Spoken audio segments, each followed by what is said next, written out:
Hi guys, Grant J here and welcome to another one of our videos. Opus 7 has been out for a little while now, and today's video will be talking about the last 4 cards of the set, the light and dark cards for Opus 7. So let's get started. So the first card we'll be talking about is Hyuna. It is the light legendary of the set. It is a 2 CP forward at 6000 power. Pay 0, reveal the top card of your deck. If it is a summon, you may pay the cost and cast it. You can only use this ability once per turn. Its second ability is 1 CP, remove 3 summons in your break zone from the game. Add Yuri to your hand. You can only use this ability during your main phase and if Yuri is in the break zone. So this card is pretty awkward to use and pretty awkward to sort of plan around, but that's not to say its abilities aren't powerful. So the first thing to look at is that it is a light card. So now YRP decks or Yunariku Pain decks can play their Pain combo without having to have water, because now they can have this unit on the field in order to allow for the Pain's ability. So that is a potential. Even though I don't think that's the case, I still think that YRP is probably going to play water to have access to water's backup because she's pretty good. So that's the first application for this card. In terms of her first ability to just give you access to looking at the top card of your deck and giving you access to a summon if it's the top card of your deck, this is a very difficult and awkward ability to use. So you first have to have a summon on top of your deck, and then you also have to have it at the right time as well. So a lot of things have to really align up for this unit to seem playable. Now, obviously, water does have ways to stack their deck, usually in the form of Ephemeral Summoner. But if you've got Ephemeral Summoner, it seems to be much better for you to be playing that in conjunction with Fusoya as opposed to with Yuna. So any situation where you can guarantee that you got a summon on the top of your deck, and a large majority of situations they are EX burst, Fusoya is the much better way to go. As for her second ability, the ability to remove 3 summons in your break zone for just 1 CP to return a free break zone onto your hand actually is a very cost efficient way of getting cards into your hand. Even though you technically can't discard her for CP. But having an extra card in your hand for just 1 CP does make up for itself if you play it against discard effects. So if you do play a Poo-Poo, then you can always put Yuna into your break zone or discard Yuna instead of one of your other cards. And because you can recur Yuna back to your hand for a very cheap cost, then it's a very cost efficient way to do that. Another way to look at it is if you're like, say, playing against a discard heavy deck such as like Ice, you can always just pay 1 CP and remove 3 summons to put her from the break zone back to your hand, so that if your opponent forces a discard effect on you, you can always just discard this Yuna. So it's just an extra buffer to get you certain ways to deal with discard effects. Moreover, there are some other interesting components to this card as well. So if you are playing the starter deck classic Tidus, that Tidus had an interesting ability of every time your unit is sent from the field to the break zone, you draw 2 cards with Tidus' ability. So obviously, if you have this unit on the field, you can constantly return her from the break zone back to your hand and then put her down again. And then just let her die, and then you draw 2 cards with Tidus' ability. So that's another interesting application for this card. So ultimately, this card, despite it being a light legendary, is not very powerful. If anything, it's more of a combo initiator. A lot of cards revolve around Yuna in this game, and this is just a non-element specific way that you can have Yuna onto the field and to guarantee that you will have a lot of Yunas during the game. But unless you're playing those specific combo decks and want to take advantage of Yuna, she is not good as just a general all-round card, unfortunately. The next card we'll be talking about is Yuri. It is a 4 CP 8000 power forward. Yuri has all elements except for Dark.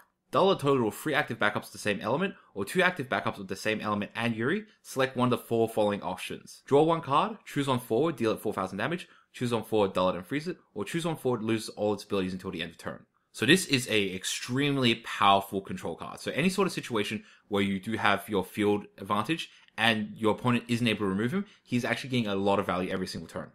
The fact that you can just dull him and 2 backups to draw a card means that you're effectively losing no CP on its effect. And all the other free effects are all really strong as well. Deal 4000 damage is usually half killing a forward. Dulling and freezing a forward is just super powerful. And making a forward lose all its abilities, whilst it's probably the one that you're going to be using the least, it does have some very relevant forwards that it can just really wreck with its ability. So it makes a lot of water forwards pretty weak. So if you use it on a knight or a Cagnazzo, they become really, really small forwards that you can just easily beat over in combat. So obviously this card really incentivizes you for playing a mono element deck. And pretty much in any mono element deck, you should really consider, can you play Yuri in it and does it fit well into your deck? But not only that, Yuri is also somewhat playable in decks that do want to build up backups and may not be necessarily mono element or potentially draw element. As for elements that probably want to see Yuri in play, you've got some support of it in fire in the form of Latov, which allows you to play it for free from your break zone, or you can play it in wind, and you do have access to a lot of stuff that we've already spoken about in earlier videos, such as Elera, such as Chalinka, and such as our Hanalem. The fact that you can spend 3 CP to use one of these effects, or 2 CP and dull Yuri to get one of these effects, and these are all very strong potent effects, and all of these effects are very well costed considering how much CP you're spending. This is a very powerful card, and definitely in any sort of situation where you're not running a specific light or dark card in your mono element list, definitely try Yuri, see how he goes, and I think in a lot of cases you'll be surprised at how strong he is. Next, we've got Galdes. It is one of the dark cards of this set. So first of all, it is a free CP forward at 8,000 power, so it is unbelievably above the curve. Plus, when Galdes is put from the field into break zone, select one of the three following actions. Your opponent randomly discards one card from his or her hand, choose one monster in your break zone, add it to your hand, or choose one forward, it loses 5,000 power until the end of turn. So this is kind of like the Dark's equivalent of Zidane. So it's a cheaper forward that you put onto the field that's got reasonable stats. In this case, he's got overstated stats. So he's more powerful than he should be as a free CP forward, and he's got a really strong set of free skills. Although you don't get his ability when he enters play, you get his ability when he leaves play. So there's a little bit more of a delay of when you get your value back as compared to Zidane, but he's more than makes up for it with his really good stat line at being 8,000 power. First of all, just making your opponent just randomly discard a card is so much better, significantly better than just forcing your opponent to discard a card, because you can choose any potential card from their hand, whereas discarding a card, you'll be discarding the worst card from your opponent's hand at every given point. Random discards are always much, much better than single discards, and we've seen from the previous set, Nidhogg, whenever you randomly remove one of your opponent's cards from their hand, your opponent just kind of freaks out. Your opponent just hopes you don't hit your one answer, and Galdes has a similar type of ability in that your opponent just has to hope that you don't hit something really powerful from their hand. As for its second ability, you can alternatively choose to pick a monster from your breaks and put to your hand. So in certain decks where you are more monster heavy, it does give you the option of recurring those monsters if they do get destroyed,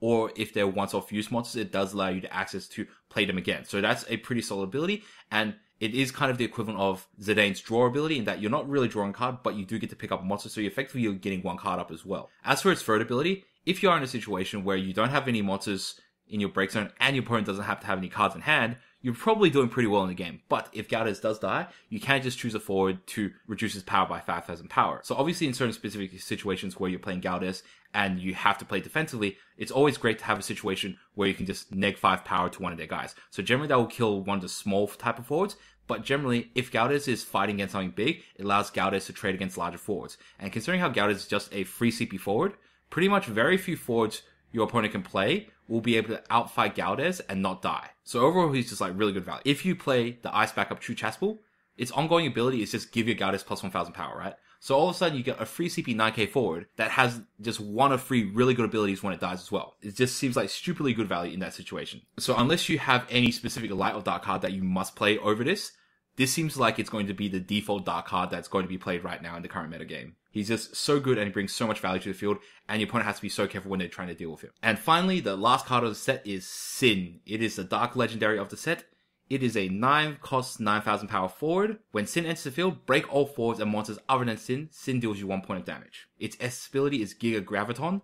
S, pay 9 CP. At the end of your next turn, if Sin is on the field, your opponent loses a game. You can only use this ability during your turn. So this card is pretty interesting. When you're considering the fact that you are getting a 9,000 power forward on it, its effect of destroying everything on the field is actually pretty well costed, considering that there are very few alternatives for this card in elements outside of Earth. So Earth has access to Shantoto since Opus 1, and it has been probably the most consistently played card out of the entire game.